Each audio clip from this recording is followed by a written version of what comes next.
The sound of barking filled the naval K9 containment unit. Not normal barking, controlled chaos.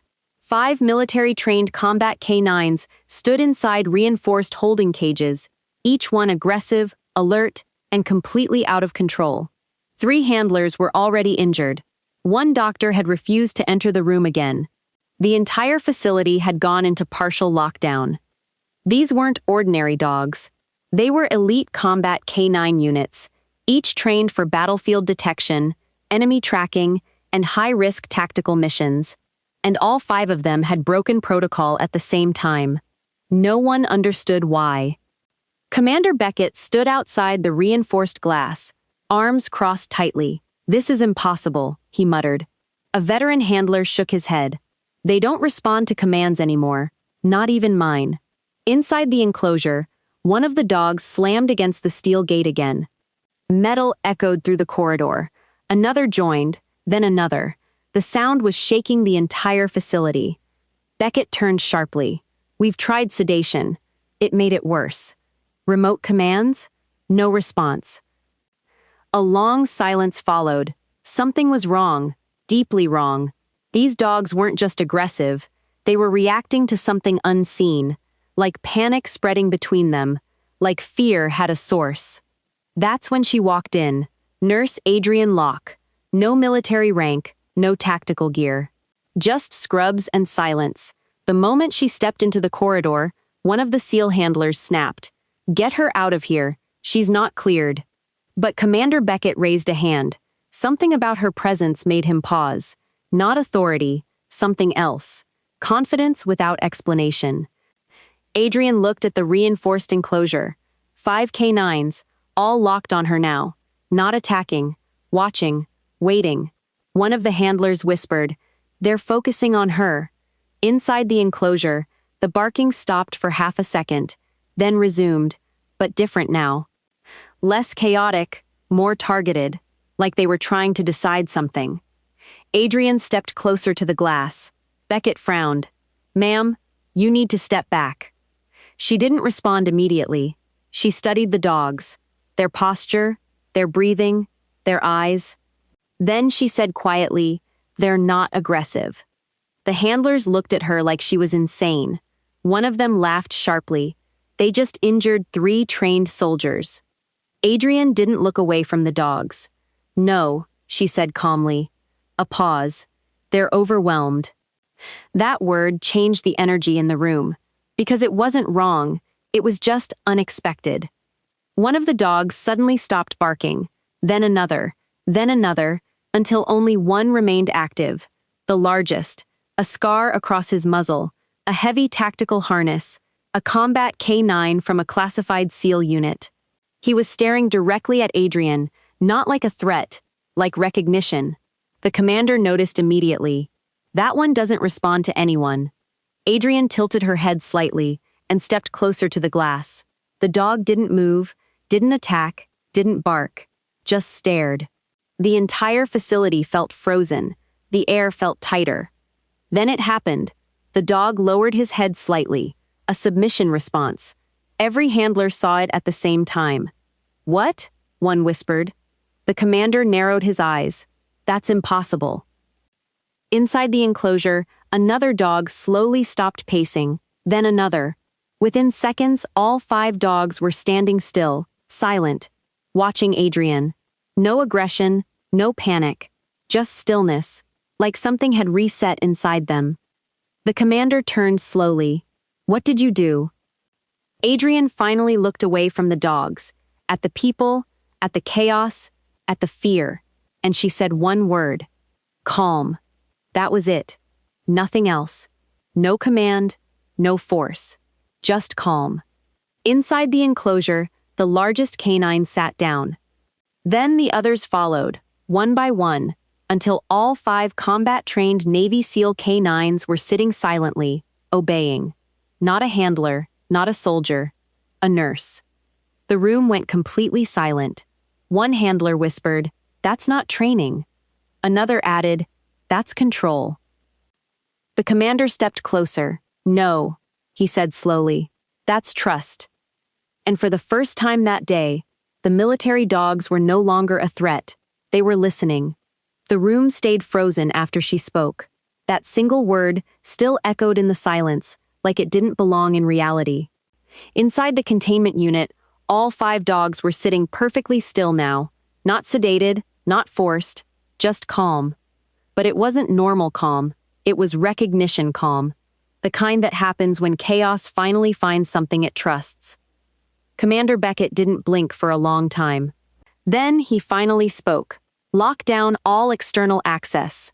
The handler beside him whispered, "Sir, they've never responded like this. Not even to their original trainers." Beckett didn't take his eyes off the nurse. That's because she isn't just a nurse. Adrienne didn't react, but something in her jaw tightened slightly, just enough for someone observant to notice.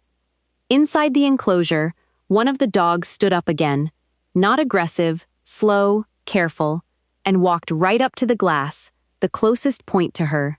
He pressed his forehead against it, like he was trying to reach through memory itself.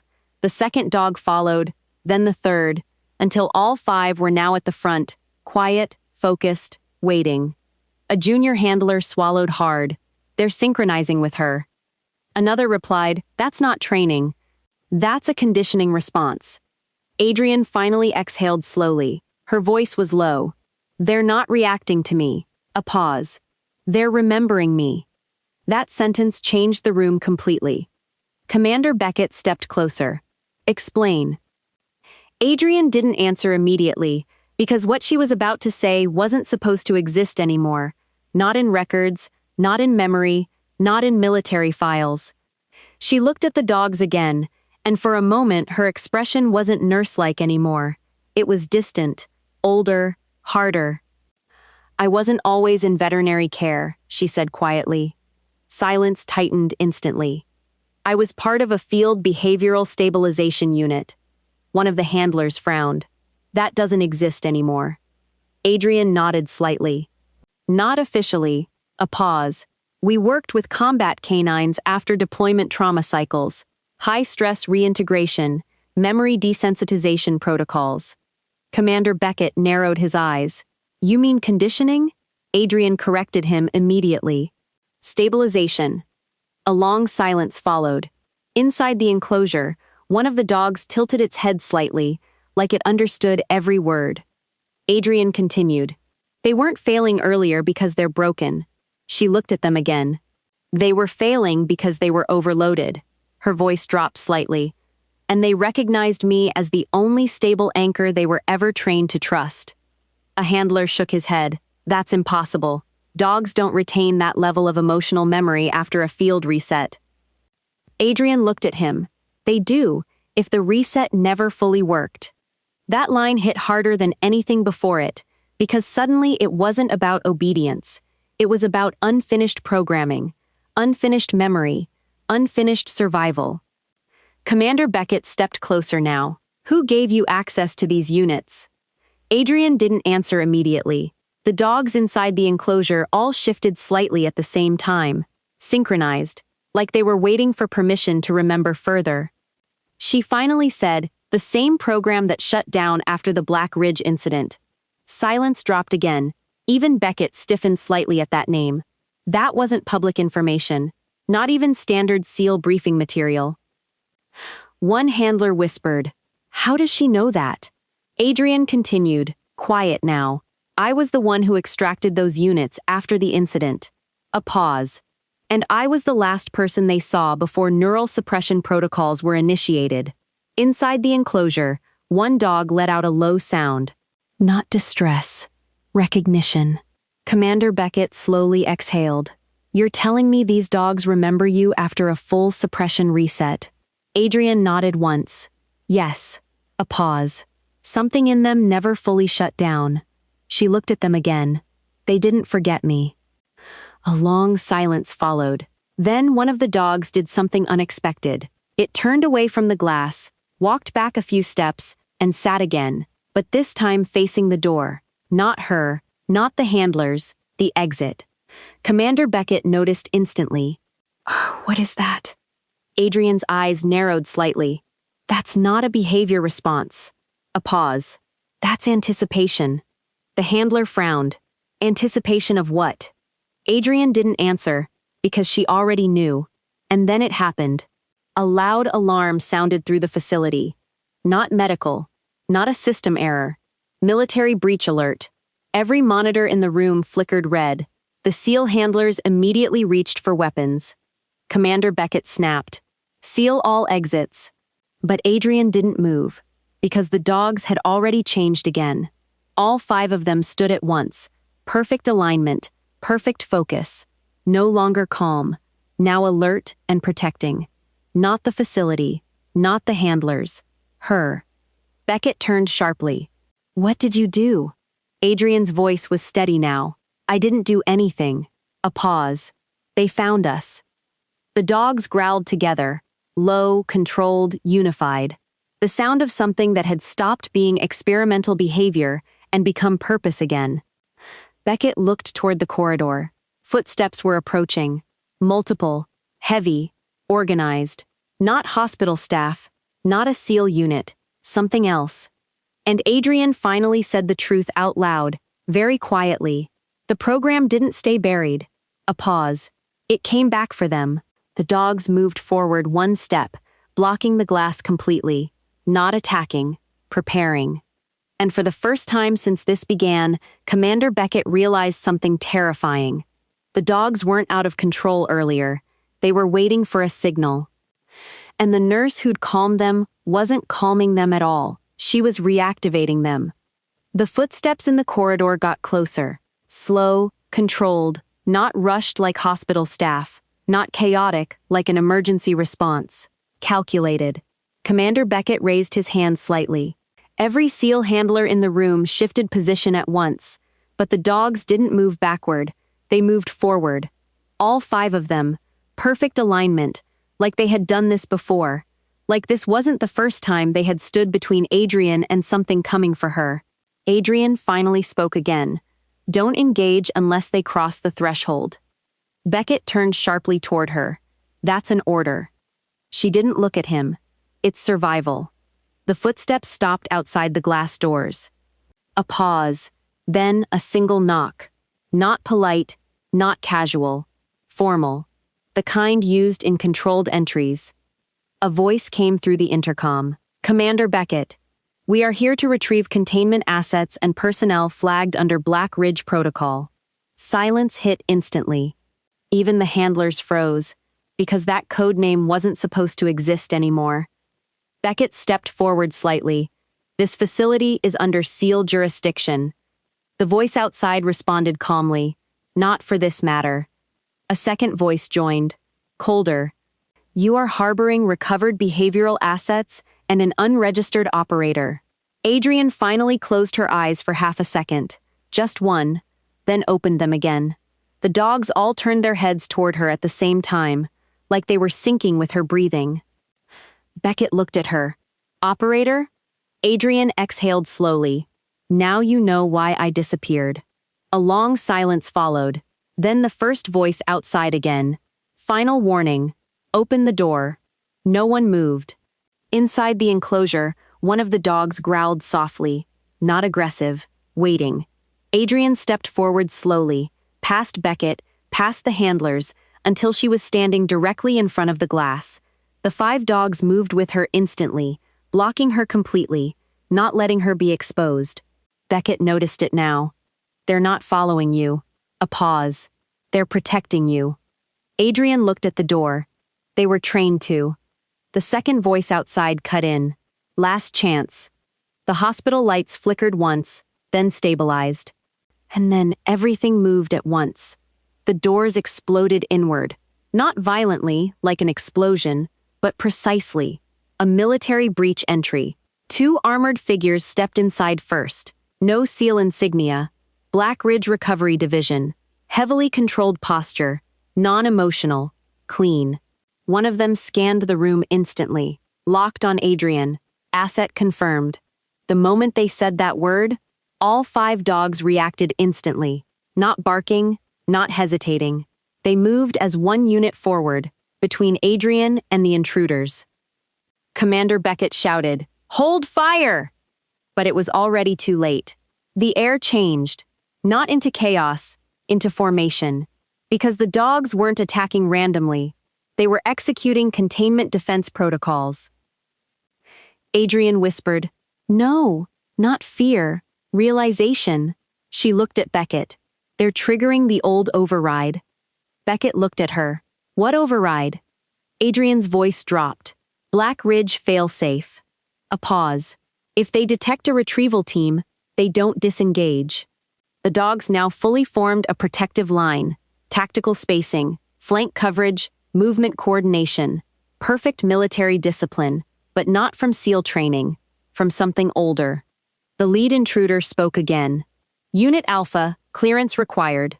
The dogs growled together, unified. The commander from outside stepped in behind them, revealing himself fully, a Black Ridge command officer. His eyes went straight to Adrienne. "You were never authorized to survive that extraction." Adrienne stepped forward slightly. "I wasn't authorized to be erased either." The tension in the room became unbearable. Beckett looked between both sides, then quietly asked, "What exactly are we dealing with?" Adrienne didn't answer immediately, because the truth was too simple and too dangerous. So she said it anyway. "You're dealing with a program that never shut down." A pause, and dogs that remember everything they were supposed to forget. One of the Black Ridge officers lifted a device. A low-frequency tone began. The dogs reacted instantly, not with panic, but with resistance, like something inside them was fighting back against the control signal. Adrienne stepped forward fast. "Stop that." But the officer didn't. The tone increased.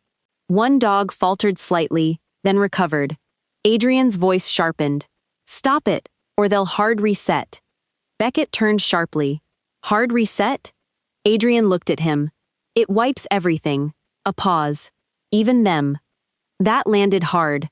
Silence again. The Black Ridge officer hesitated for the first time. Just a fraction. And in that fraction, Adrienne made her decision. She stepped between both sides and said clearly, "Stand down." The room froze. Even the dogs, all 5 of them, turned toward her instantly. The Black Ridge officer frowned. "You have no command authority." Adrienne looked at the dogs and spoke one word, not loud, not dramatic, but absolute. "Enough." Everything stopped. The dogs lowered their heads slightly, not defeated, not subdued, acknowledging. The entire room fell silent. Commander Beckett whispered, "They obey her." Adrienne didn't look away from the dogs. No. A pause. "They choose to." That changed everything. Because obedience can be controlled. Choice cannot. The Black Ridge officer slowly lowered the device. "You don't understand what you've done by waking them up." Adrienne finally turned to him. "I didn't wake them." A pause. "They woke themselves." Silence. The dogs stood still now, no longer reacting to signal interference, no longer responding to control, just present. Beckett looked at Adrienne. "So what now?" She looked at the dogs, then at the exits, then back at the people in the room, and finally said, "Now we make sure they never become tools again." A long pause. Then one of the dogs stepped forward and gently pressed its head against her hand. One by one, the others followed. Not as weapons, not as assets, but as something no program could fully erase, a bond that survived everything it was designed to destroy. Outside, the Black Ridge team slowly backed away, not defeated, not victorious, uncertain, because for the first time, they were no longer in control of the outcome. Inside the hospital, 5 military K9s stood with the one person who made them remember they were more than machines. And Adrienne Locke, the operator they'd erased, had just become the one thing they could never fully recover. The ending wasn't a rescue. It was a decision. And for the first time in years, it was hers. Hi, I'm Gwyneth Wynne, the owner and manager of Beyond the Silence Tales. 5 combat K9s went completely out of control, until a quiet nurse walked in, said one word, and all 5 sat down at once. I'd really love to know what you think of this one. How did it make you feel? What stuck with me was the idea that real trust doesn't come from control. It survives even when someone tries to erase it. Those dogs weren't reacting to a command, they were remembering a person. Which moment got you the most? What do you think this story was really trying to say about choice versus obedience? I'd love to hear your thoughts in the comments. And if this story kept you on the edge of your seat, feel free to like or subscribe for more from Beyond the Silence Tales.